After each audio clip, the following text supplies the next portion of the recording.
Perspective Sketching Basics for Architecture Rendering. We'll be taking a look at some of the slides from Francis Ching's book and his quote, "Drawing helps us overcome unseen glances." Francis Ching has probably taught architectural students for at least 30 years during different types of his books, and you may come across them, Francis Ching on perspective, on different topics. Today's topic, the perspective, we're going to show the three kinds of drawings that you could obtain. The first on the side view here is a 1-point perspective, and you can see what it creates. And also on the other side is a 2-point, just simply 2 points on a horizon line. Talking about each of the individual parts, the horizon line is the earth. It's where your eye lines up to as you look into the distance, as seen here. If you look up, which you creating a worm's eye view, as the other term for it, or you can look down below to the horizon line, and that's a bird's eye view because you're looking down on it. This is probably better shown in the 2-point perspective. The different kinds of drawings you can do by creating a stable vertical line, and I think we'll take this one. And with the 2 points, wherever you take your ruler or straight edge and you line those up, you can create these boxes. We did talk a little bit about creating cubes first and then start to carve out the shape that goes along with them. And this is a good example of that.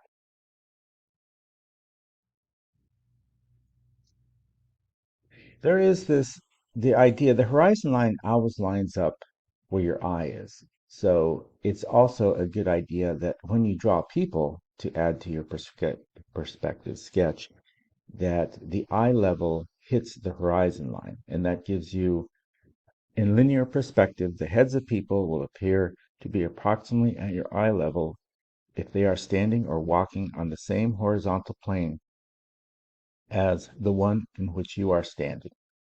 So this makes your drawings appear as though you're part of the scene. In his book of architectural rendering, there are a few very nice drawings harkening back to the Renaissance. And here is a 1-point perspective because we have 1 point and all roads, all lines lead to that point, as you can see here. As you develop your horizon line, all points going to one area, you're creating the 1-point perspective. A couple of things noted on this particular drawing. You can see that the person, you can add a measurement, and sometimes these measurements are more proportional measurements than exact measurements of, say, 1 foot. But for this example, it actually is 1 foot, so we have 1, 2, 3, 4, 5, and maybe a little extra, so maybe a 5-foot, 4-inch painter is looking out into the distance. And so that measurement never alters, but it can be placed on different. So if the eye level were above, it's like you were looking up. If the eye level, which should be on the horizon line, as we just stated, is below, then you'll get this sort of effect. The nice thing about perspective and the creation of lines is that whenever they intersect, it's usually halfway through. So you could, if you have 2 lines going into the distance, and you have your straight edge come across every point where it hits is actually 1/2, and you measure these with the diagonal line. This will better be seen in Norling's book, uh, and which we'll go through after this presentation on how this procedure is done. But just knowing that it does bisect its way down, and you can use that bisection of space as a measuring tape, if you will, for your drawing. Setting up a sketch in 1-point perspective merely means that everything is pointing into that one vanishing point, and everything radiating that you construct comes from that. It's not kind of like Spider-Man's web. Everything shoots out from there, and this is your scaffold. And you can see all the people are pretty much lining up on the horizon line as far as their eye level. And with that, we can also kind of judge that this is a very big atrium space. It looks like the Ronald Reagan Airport, but I could be wrong, could be Dulles. But you can kind of get an overall feeling that people are smaller here in this vast atrium skyway space. You can create an interior perspective by the same means.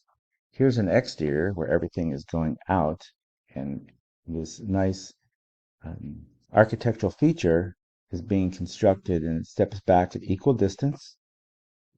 And you can see some of the nice trees that are used graphically represents, these things stay flat, okay, and this hatch mark is flat. But other things do move in perspective. So would say that hatches generally do not go into perspective. They stay put as a flat object. Here's an interior perspective.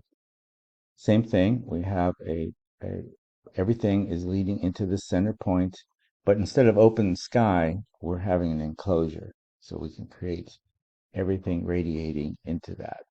And more will be seen on this aspect later.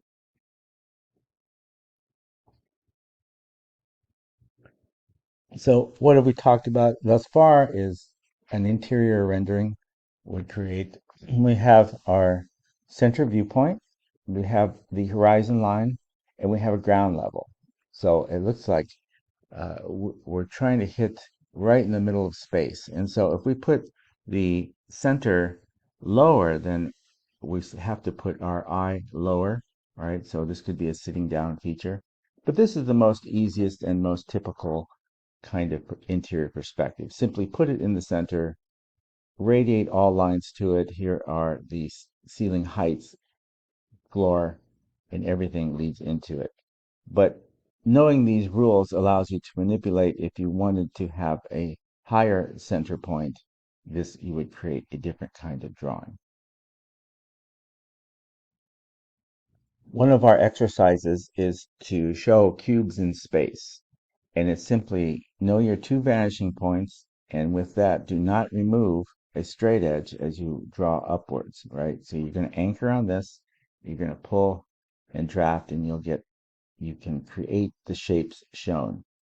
Some in the air, which are the worm's eye view because we're looking up, and some on the ground, which are the bird's eye view because we're looking down, and then our own eye view. And these are not technical terms, but this is what you'll get. Sometimes these 2 points are way out in the distance, like this left vanishing point is only indicates that it's way out here. And if I'm going to create a larger drawing, I might take a thumbtack or a piece of tape and locate a point far out beyond my drawing to get a larger drawing such as this, which steps out. And here is showing a little uh, bravado because we have the eye level of the person almost next to you, looking down at his friend farther away for an interior perspective, and then it switches over to exterior perspective. Quite a nice collection of all types of drawing in this one drawing because we're also looking up at the bird's eye view and down at the worm's eye view. Plus, we see hatches. The hatches not varying, pretty much stay very flat. How can you build a drawing, especially for those of you who go outdoor and want to recreate in your sketches and develop composition and structure, layer tonal values and textures, and add significant details? On the right-hand side, we can see we lay out a very primitive sketch, the guiding lines, the main features of a drawing. And with that, it helps us to carve out the space. Should we look away or maybe talk to someone and lose our focus, we can return back and our eyes can pick up the main features that we drew. And I would probably say the roof line. Where is the center point? Where did you, as an artist, where did you put your center point? Keep that in mind. Layer tonal values and textures come in next. What are the darks and lights? And this is especially true when you're doing watercolor. You want to find out where your dark parts are going to be. And then you start to flesh it out, add significant details. Maybe a couple hours later, you're able to add in the true boat shape reflection on water, which is a artistic trick that you'll learn. How to compose a view. Hopefully, you've had some camera experience. Our cell phone is a good example of getting used to different kinds of like what makes a good picture, right? And you might be presented with the top picture in real life, and and you, from that you have to kind of figure out what would make a good composition. What can I frame and compose for some drama? We're always looking for drama, and we want to focus. Establish the foreground, middle ground, and background. So it looks like the thought pattern is like realism. What if I did this and just did this coastline, but then I would miss the rocks below? What if I zoomed in? If I just wanted the building itself, it might look like that. But here's a wonderful solution. Many artists of antiquity and also Chinese brush art like this kind of style where it is highly detailed on top and then sort of fades away as you get to the bottom, making a very awesome type of drawing.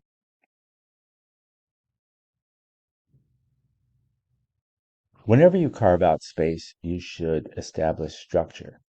So the first thing when you approach a sketch is to mark out the significant details so that you can easily return back to it as you do more intensive graphite.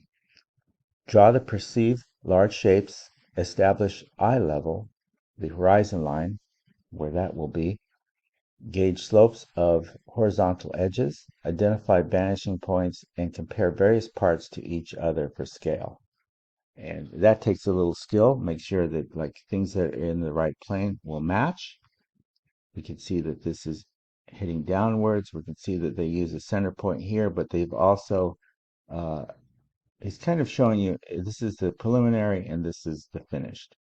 This is where you start. This is where probably midway through.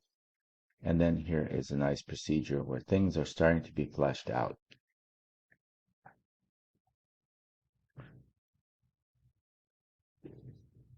A few sketching notes that I can't really see on this, but it's sharpening the pencil. You want to have a mixture of very sharp pencil and maybe have a second pencil that is more dull for sketching. You can make some practice strokes on the side paper to make sure that you get it right. It's good to have a handy scrap paper just to practice what kind of hatch are you going to add to this drawing. And we will be looking at architectural hatching. Some more examples. You don't always have to make the entire drawing. Sometimes your interest is merely on the brickwork or on the cornice detail or on the roof line. You pull out what's important to you, and that it could be considered the building sketch. The most common is to have a focus on one thing far in the distance, as you would see in a postcard. And this is always a winner. You can never lose by doing this, creating some far view and then having things look through it. Other examples might include interior. This is an advanced skill interior here.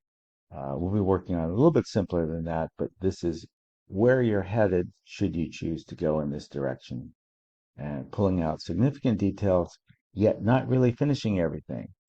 That's also a good feature and also keeps you from working too tight. So you have the very tight drawing here, and then it kind of loosens out into an atmospheric blend. Two good examples. And for the drawing for classical architecture, this is one of the skills that we develop so that we can do our Art 1010 and do it very well using different types of rendering. And this concludes this perspective sketch discussion.